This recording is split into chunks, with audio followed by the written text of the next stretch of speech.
কেউ কথা রাখেনি। ৩৩ বছর কাটলো, কেউ কথা রাখেনি। ছেলেবেলায় একে বসতুমি তার আগমনী গান হঠাৎ থামিয়ে বলেছিল, শুক্লা দ্বাদশীর দিন অন্তরাটুকু শুনিয়ে যাবে।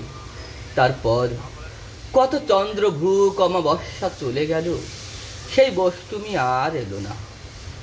মামা বাড়ির মাঝি নাদের আলী বলেছিল, বড় হও দাদা ঠাকুর, তোমাকে আমি ৩ প্রহরের বিল দেখাতে নিয়ে যাব।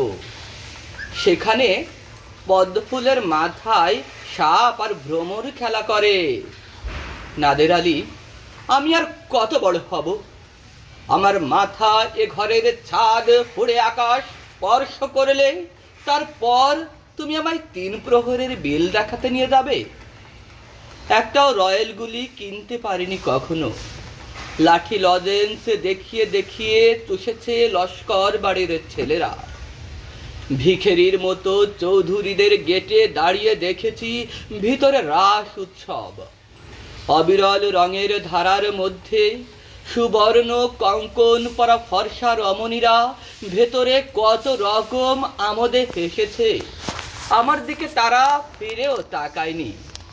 বাবা আমার কাঁধ ছুঁয়ে বলেছিলেন, দেখিস একদিন আমরাও।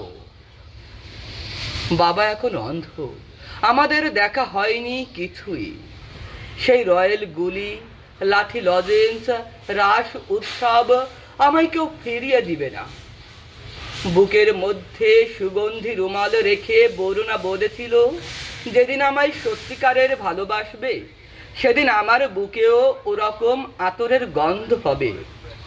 ভালোবাসার জন্য আমি হাতের মুঠোয় প্রাণ নিয়েছি, দুরন্ত ষাঁড়ের চোখে বেঁধেছি লাল কাপড়, বিশ্ব সংসার তন্ন তন্ন করে খুঁজে এনেছি ১০৮টা নীল পদ্ম। তবু কথা রাখিনি বরুণা। এখন সে যে কোনো নারী, তার বুকে শুধুই মাংসের গন্ধ। কেউ কথা রাখেনি। ৩৩ বছর কাটলো, কেউ কথা রাখে না।